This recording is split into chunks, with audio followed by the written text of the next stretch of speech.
If you've decided that gamification is a good approach to use for your business challenge, how do you ensure that you're doing it in a thoughtful, deep, substantive, meaningful way?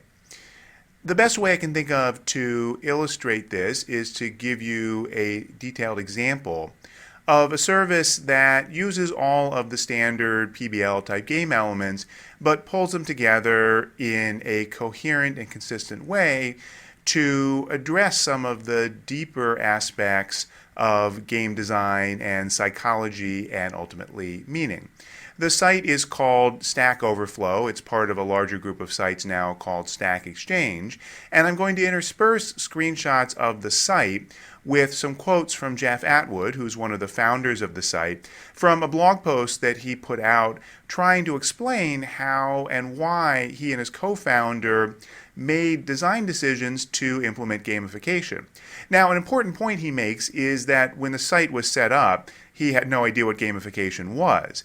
And all these decisions were not made based on gamification being an interesting or cool design practice. They were ways that he and his co-founder tried to solve the challenges that they had in front of them, which just happened to be the kinds of things that we now think about as gamification. So Stack Overflow is a site for programmers. It's a question and answer site where you can go to ask questions about how to write software or problems that you're having with certain kinds of coding, and other people answer the questions. Well, that doesn't seem terribly interesting, does it? Asking and answering questions about coding. In particular, how do you get people to spend their own volunteer time answering other people's questions, answering questions from total strangers about how to code certain things? Well, it turns out that Stack Overflow has been tremendously successful at this very task. The site, or the collection of sites now that they put together, have over 2 million registered users. They average over 5,000 new questions per day and over 10,000 new answers per day on the site. So they've been able to motivate people to engage in this practice. And the question is, how have they been able to do that? Well, the first reason is by thinking about the problem in the right way. What is programming? Well, you can look at programming as the example of something very dull and rote. You can look at answering questions about programming as something inherently boring and difficult, or you can look at it as something cool and wonderful and magical and game-like. And that's the approach that the designers of the site took. So Atwood says, the field of programming is almost by definition one of constant learning. Learning, as we talked about, has a great affinity for games. And he said, programming is supposed to be fun. Says who? Well, says them. And obviously says a lot of other programmers. And to the extent that you can take this approach and think of what you're doing as fun, then it naturally leads towards a gamified approach that's authentic. That's not just based on how do we make people do this thing which otherwise they wouldn't want to do? How do we come up with a whole bunch of rewards that will dangle in front of people, a bunch of big carrots or a bunch of big sticks that will get them to do the thing? This approach says, well, how do we think about the problem in a way that makes the people feel like they want to do it themselves? If it is fun, if you can find the fun in any problem, as Mary Poppins says, then snap, it becomes a game and people will want to do it voluntarily. So that's the first aspect of what they've done. Second aspect of what they've done is to implement a system that is reflective of their community. Know your players. Understand what the community is that's involved in the activity. And this is particularly important because meaning is socially constructed in communities. What's meaningful, what's important is not the same from every community to every other community. It depends on the norms of those groups and communities and the kind of activity they're involved in. So take Foursquare's badges, which we've seen before. Very colorful, very fun, if you will, creative, graphical, Lots of little inside jokes here and things like pumpkin and so forth. These are badges that are designed to be cool in their own right, which is part of the whole Foursquare mantra when they implemented these gamified elements to get people to think that checking in was somehow something fun that they'd want to do. The badges in Stack Overflow look quite different. So here's a profile page of a user. This happens to be a very high-level user. In fact, he's one of the moderators who have the extreme privilege of helping to run the whole site.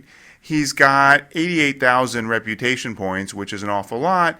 And here are his badges. Just that. 52 gold badges, 224 silver badges, 434 bronze badges. So you notice a very different aesthetic here. This is a site for programmers, for geeks. So it's about lots of numbers, lots of information, and not lots of visual clutter, but just get to the heart of the information right away. Gold, silver, bronze, what those badges are and what they mean. So at a glance, you can see what this person's reputation score looks like. So two different ways to do badges. Each one is appropriate for the situation at hand.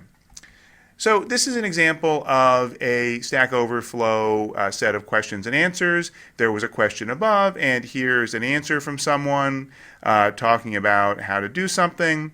And here's the person who gave the answer, this user Babu, and you can see this person has 204 points and 9 bronze badges, a pretty low-level user. And then here someone else has come in, this other user, and that person has edited the answer. And you see this person is a much higher level user. They've got 9,000 points and a bunch of gold badges and so forth. Not quite at the level of Bill the Lizard, but they're a much higher level user, and they have voluntarily edited the other person's post. So not only did that person voluntarily come up with an answer, they voluntarily modified and improved upon someone else's answer. You see here there's a link to improve the answer. Well, that's really great. If the system not only gets people to come up with their own answers, but to improve the answers are there, it's a self-reinforcing, self-improving system. And here you see another example of an answer that was done by this person, and then down below, some dialogue back and forth by the person doing the answer and the person posting the question. Again, more information. The question gets more precise. The answer gets more precise. More activity actually improves the system. So that's a really great process. If you can design a system that has those characteristics, it will be very powerful. And the question is then, so how does gamification do that for Stack Overflow? Back to Atwood again. Stack Overflow, he says, is many ways my personal Counter-Strike. Now, Counter-Strike is a game. It was a modification of a game called Half-Life, which is an interesting story in its own right. But the cool thing about Counter-Strike was that it was structured around groups coming together and having to fight as a team. Counter-Strike is a game where you're a commando unit that's fighting against terrorists. It's all about shooting at things using various different weapons. But in Counter-Strike, if you go off on your own, you're almost certainly going to die. You need to group up with a bunch of other people, and some of them will cover you as you move forward and will take out snipers and so forth. You have to work together as a team. And that activity was what made Counter-Strike really interesting and challenging for a lot of gamers, because it's harder to group up with people and all work together as a team than just to go off on your own. And Counter-Strike implemented this in a really interesting and compelling way, so it was an extremely successful game. And what Atwood says is that notion of working together as a team, that to win the game, you have to be effective, not just yourself, but as a teammate, as a part of a larger whole, was the lesson that he and his co-founder took to apply to question and answers for programming. So the idea is helping fellow programmers is the way that you win at the game. You don't win by being awesome by yourself. You win by helping other people. So the gamified system is structured in Stack Overflow relentlessly to incentivize pro-social behavior, to incentivize things like, as we saw, improving on other people's answers as opposed to just doing stuff purely yourself in a way that doesn't help the group. So let's look very quickly at some of the ways that Stack Overflow structures its game elements to produce that same Counter-Strike-like result where people are encouraged to work together in order to win in the game.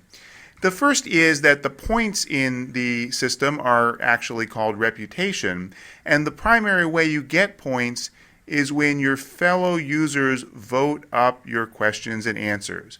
So not for your actions, but for other people saying you did a good job. That's the core definition of reputation in the system. You have to do something other people think highly of in order to get points. Similarly, there's this structure in Stack Overflow called bounties, where you can give reputation to someone for coming up with an answer or a good answer to a question.